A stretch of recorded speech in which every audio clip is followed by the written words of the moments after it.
From New Writings in SF2, edited by John Carnell and published by Bantam, copyright 1964.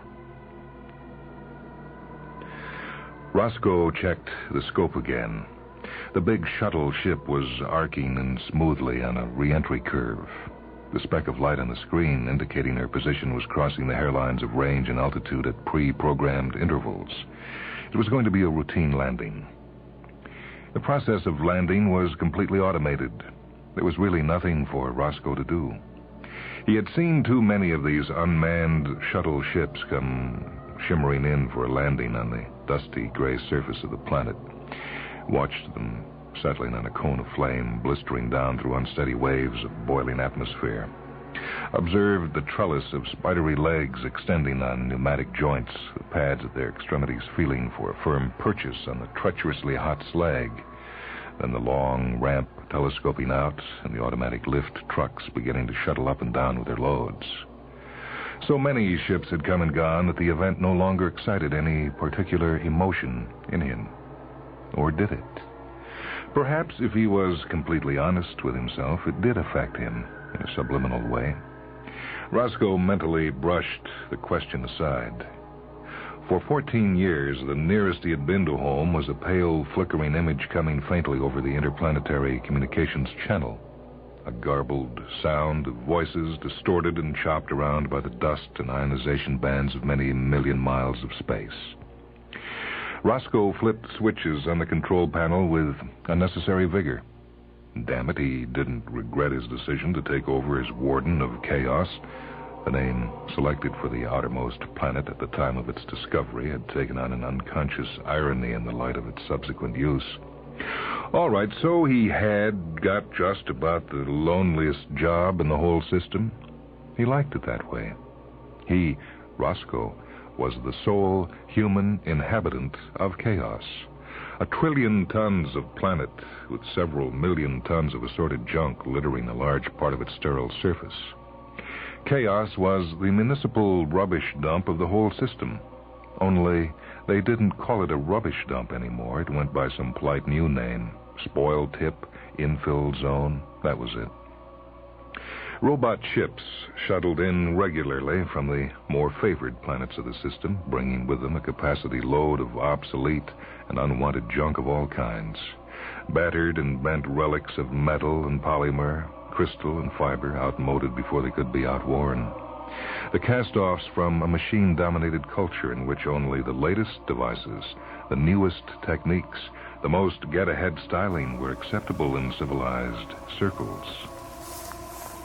The dented detritus of the march of progress, a march that was breaking into a run. The ships came in, unloaded their quota of junk, and scooped up a load of high-grade niobium ore. Then they were off again. Roscoe looked out now at the ship safely sitting on the landing apron, enshrouded in shimmering waves of heat, and saw that the automatic trucks were already engaged in their work of shuttling to and fro up and down the ramp. He checked off the entry in the arrivals log and began to close down the control room for the night. There was nothing more he needed to do. The job of unloading would carry on without intermission through the hours of darkness as the truck streamed back and forth following the sonic sensors in their sensitive noses. He could safely turn in. In the morning, according to schedule, the big freighter would have left. Another ship come and gone in the dozens of identical gray ships that were his sole companions and visitors on this lonely planet with its sterile surface unquickened by life of any kind, wrapped in an inert atmosphere of nitrogen, krypton, and argon. Roscoe padded through into the living quarters attached to the control dome. They have the functional, unlovely air that any accommodation tends to have when a man runs it purely for his own convenience without regard for appearances. On the table by the window was a tumble of old books piled up in apparent disorder, mostly old-fashioned histories of technology and out-of-date manuals and catalogs. The collection revealed Roscoe's sole self-indulgence, his one concession to human weakness. Usually, the ships brought in a few new reference books on each visit, a sealed package being specially ferried over in one of the trucks and left just outside the airlock of the control dome. Roscoe's superiors at system headquarters indulged in his odd obsession, despite its unmodish air. Everybody needed to have his small hobby, and this much was granted. And Roscoe was a good warden, the best they had had for the greater part of a century. He never complained about the loneliness or requested home leave. One day, they were going to have quite a difficult job replacing him. It was 3 hours after dawn when Roscoe rose again, the light streaming into the sleeping quarters through the round window and a babble of electronic music coming from the time sequencer. The big freighter had gone, and it would be 3 days before another came smoldering in down the landing beam. Each day on Chaos was 35 hours long. The sun gleamed a pale disk through the high layer of gray dust that hid the stars at night. He had 3 days over 100 hours of complete isolation. Or, if you preferred to look at it that way, 3 days when he was undisputed king of the planet. There was no one to challenge his authority, not even an intelligent robot. Roscoe finished a leisurely breakfast and then rode one of the utility trucks out through the dumps which surrounded the landing zone and occupied vast tracts of the planet's surface. As the truck rolled along the dusty, metalled road, Roscoe watched the walls of junk slipping past on either side. The debris of civilization lay piled up in fantastic profusion.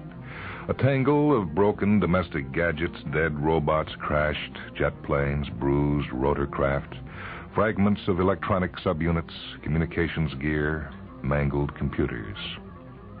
His daily rides through the junk tips had become for Roscoe a solemn and deeply satisfying ritual. His route took him a couple of miles in a zigzag course through the grid of intersecting roadways that crisscrossed the dumps until, near one of the lesser intersections, he stopped the truck and switched off the motor. Clambering down from the cabin, he walked through an inconspicuous gap in the nearest ridge of debris. Through the gap, hidden from the roadway, there was a clearing about 200 yards square. Roscoe had arranged some time past for the ground in this area to be left clear of junk. He had done so by the somewhat devious expedient of temporarily resighting the sonic beacons which gave the dump trucks from the freighters their coordinates on the surface of the planet. The cleared space had become Roscoe's own private retreat, an oasis of order in the midst of piled-up disorder. Here, he could pursue his obsession undisturbed. With the loving care of a dedicated collector, he had reassembled some of the original machines from the dumps, salvaging a part here and joining a part there. In the inert atmosphere of the planet, these specimens of human technological equipment might last well over 1 million years. Roscoe walked slowly through his lines of specimens. Roscoe strolled over towards an infrared communicator of obsolete design. He rubbed his hand over its flank. This was one of his favorites. He pressed a recessed key that brought it to life. The machine, after emitting a few brief crackles and coughs through an audio panel in its side, began to recite a poem. Broken fragments, after brief glory discarded. Now with longing we remember our first subterranean sleep. Where was the merit in waking us at all? The communicator had scanned the words from a memory bank into which Roscoe had written them some years earlier. As the machine read them, it simultaneously transmitted them down a modulated infrared beam across the clearing. At the far side of the clearing was another similar machine. The beam hit its receptors and the message was fed down into the second machine's memory. 1 minute later, the second machine beamed the message back again. This mechanized conversation continued to shuttle back and forth until Roscoe switched the communicators off. Roscoe, who felt no need for human discourse, derived a kind of wry pleasure from the sterile gossiping of machines. But after 3 cycles had been completed, he grew tired of the repetitions and stopped the communicators. Near the center of the clearing was a computer complex, a sprawling assembly of units of differing design and vintage which Roscoe had coupled together after a certain amount of modification. He remembered the problem which he had fed into it during his last visit and went over in its direction. The computer, scanning the air restlessly with its hypersonic probes, emitted a shrill whistling noise indicating that it had sensed his approach. Good morning, Roscoe. You would like the answer to your problem now? The probability of a meteor obliterating this area on the basis of the data you gave? The answer is 1 hit should occur every 10 to the 19th years. Have you any problem for today? No, you may return to a resting state. Roscoe turned away, fully satisfied with the answer. There was nothing to worry about. 10 to the 19th years. At that rate, it would have to be a very unlucky meteor indeed that smashed his collection before that time in the unthinkably remote future when even the inert atmosphere of chaos had corroded the machines to unrecognizable masses of crumbling rust. Roscoe's personal image of himself took on a new posture of assurance in the light of this information. He was the custodian of the most durable museum in the system, perhaps even in the entire cosmos. When the men who had first made them were forgotten dust, these machines would still be standing in immaculate completeness. Roscoe knew that he could not share the longevity of the machines, but although his lifespan, measured against the cosmic scale, was only a moment, he was preparing to perpetuate his own image for as long as the museum lasted. His genius, the far-sightedness of the man who had created a memorial to outlast the entire human race, should surely not be entirely lost to posterity. So at any rate, Roscoe modestly thought. He went over to the video rostrum where the master recorder was located. He usually made a point of not leaving the museum without putting a few memorable thoughts for the day on the tape, revealing a few new facets of himself to the wondering gaze of future generations. Roscoe ran his fingers over the selector buttons, flipping through some of his early masterpieces of communication. Which did he want to view today? That was it, tape E73291, summing up the whole situation admirably, just about the best thing he had done. He had to wait a few moments while the capsule was being sorted out and loaded onto the tape deck. Then the colored image of himself, a few years younger but still recognizably Roscoe, began to speak from the video display screen. So I came to the conclusion that man was consuming the vital raw materials of the cosmos at an outrageous rate, greedily feeding on minerals and fossil deposits which he could not possibly replace, accelerating the process of entropy with reckless haste. Man is behaving, in fact, like a spoiled child confronted with the mountainously huge cream cake. He just goes on eating and eating, becoming utterly insensitive in the long run to the taste of what he's eating, losing sight of any enjoyment, consumed simply by the urge to consume, becoming, in fact, no more admirable than a fat worm eating its way through an immense bulk of timber. The point of the exercise, if there is one, has become completely lost in the overwhelming reflex compulsiveness of the whole business. Man has even lost sight of the time process, and since his existence has become meaningless, he has no urge to distill the significance of his experience and preserve it for future generations of men, or for the beings who will come later when man has finally disappeared from the cosmos. So I, Roscoe, conceived the need for a perpetual memorial to the folly and extravagance of man. The face, Roscoe's face, but full of youthful enthusiasm and idealism, faded from the screen. Roscoe nodded thoughtfully as the tape was shuffled back to its proper position in the store. Then, after positioning the numerous microphones and cameras to his satisfaction, he mounted the rostrum and began to dictate yet another installment of his interminable memoirs. So Roscoe worked away, cutting, recasting, and editing his tape, working painstakingly towards the final perfection of expression that always in the end escaped him. While he did so, events were taking place above his head that would have surprised him. High above the dust-veiled atmosphere of chaos in the outer reaches of the planet's gravitational field, a spacecraft was in difficulties. Manned spacecraft were forbidden to land on Chaos. Their approach might easily have interfered with the work of the automatic craft, shuttling in and out with their rich loads of niobium. The Homecomer, a 600-ton interplanetary short-haul craft with a 3-man crew, was having trouble with a couple of vernier motors, and the captain of the ship, Dr. Graves, had taken the opportunity of putting her into orbit around the convenient mass of Chaos, while he and his plasma specialist did some investigating. Working in pressure suits outside the hull, they uncoupled the motors from their mounts and brought them through the main airlock, maneuvering the half-ton masses of metal with comparative ease in their weightless, though not inertialess, condition. The process of stripping down the high-temperature section could not be hurried and took them all of 3 hours.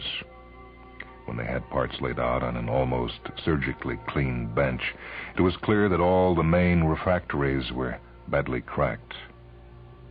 "What do you say, Dale?" Graves asked his plasma expert. The young technologist rubbed his chin.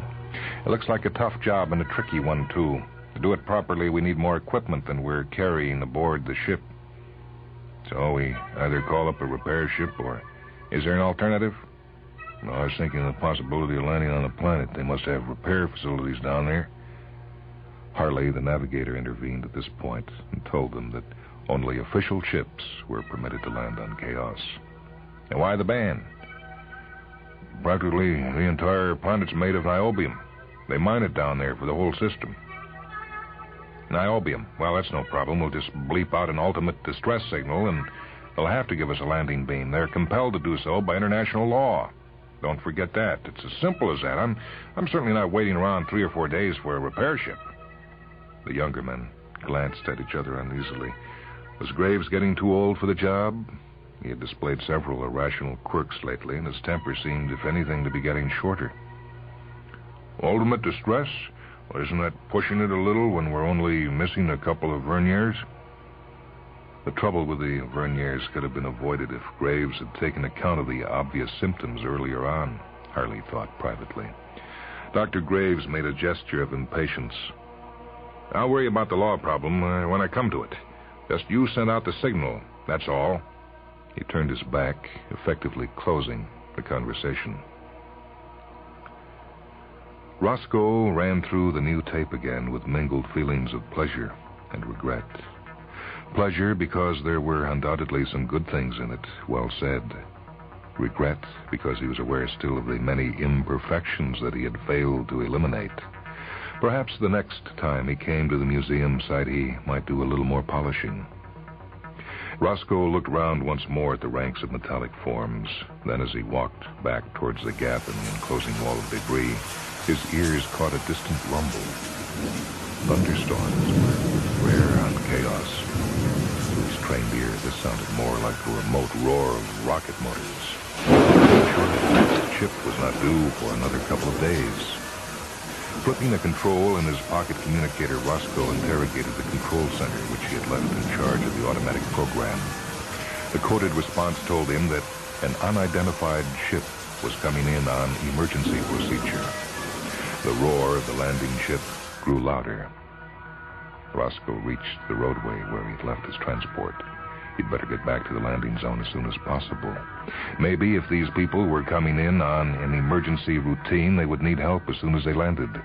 He was fully equipped back at control headquarters with all essential medical and surgical gear, as well as a portable diagnostic computer. Roscoe was about to climb aboard the truck and start the motor when the descending ship broke through cloud base a few thousand feet up. Roscoe paused, half in, half out of the truck, and watched the big ship as it lumbered downward, staggering through the concentric waves of sound and heat that shuddered from the laboring motors. The ship was descending the last few hundred feet now, and he became vividly aware of the ship's vast bulk as it leaned across the sky crazily, crabbing sideways in a way that caused Roscoe to dive into the cabin of the truck and crash start the motor, head craning over his shoulders. He did so to keep the looming ship in view. He had a wild notion that he would be able to run for it in the truck, escaping from under the searing hot hull of the vast ship, which now seemed to him to blot out most of the sky. Then he saw where the ship was going to crash, where the impact of the massive hull must come. Roscoe leapt out of the truck, shouting at the top of his lungs. He started to run back into the clearing, through the gap, gesticulating and roaring at the ship. The noise of his shouts were lost in the monumental roar of the motors as the enormous hull careened in above his head. The men inside the ship, braced in their contoured couches against the inevitable impact, saw on their screens Roscoe running forward madly. But now they were unable to influence the outcome one way or another. The ship struck a few yards from the center of Roscoe's museum. Great waves of flame engulfed it, and there were a series of sharp explosions as those of the exhibits, which had not been destroyed by impact, were gutted by the flame. When the shaken men from the interior of the ship clambered out in their space suits and walked unsteadily across the scorched ground, there were only a few sparse tongues of flame licking at the twisted skeletons of those machines which had contained combustible material. They found Roscoe lying face downwards near the gap, and when they turned him over, they could see where a splinter of metal from an exploding machine had pierced his visor and gashed his forehead. After a few minutes of persistent effort, when it was clear that resuscitation would not succeed, Dr. Graves turned to his companions and spread the open palms of his hands outwards in a gesture of hopelessness. The three of them stood for a moment in a leaden trance, looking round them at the remains of Roscoe's smashed museum. The machine still retained in their twisted destruction a sense of ordered arrangement, rank upon rank, contrasting with the confused piles of debris surrounding them. Harley approached one of the nearest relics, which towered above him in an attitude that might have suggested to an imaginative eye a grotesque kind of supplication, a pleading for justice from whatever powers were in control of the cosmos. But it suggested nothing of the kind to Harley. He was merely trying to decipher what the original purpose of the machine had been. He was looking at the funerary relic of the infrared communicator, but the design was so outmoded that Harley, who had no taste for antiquarian studies, could make nothing of it. He was about to turn away, having lost interest in the problem, then some obscure electromechanical process in the remains of the machine. It could have been warping induced by the progressive cooling of the scorched shell, caused the communicator to snap into action. Once again, the disks in the memory bank began to rotate, but their records had been irreparably damaged by the heat and by shock waves from the explosions nearby. The most the communicator could manage was a kind of strangled cough, and then broken frags. A pause, another cough, and again broken frags.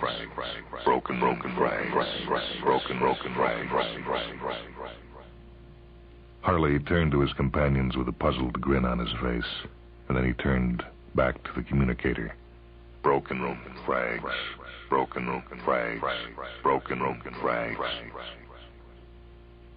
Harley stepped closer to the machine. "Damn stupid thing," he said without any particular emotion in his voice. He gave the flank of the communicator a sharp kick with his space boot, and it lapsed finally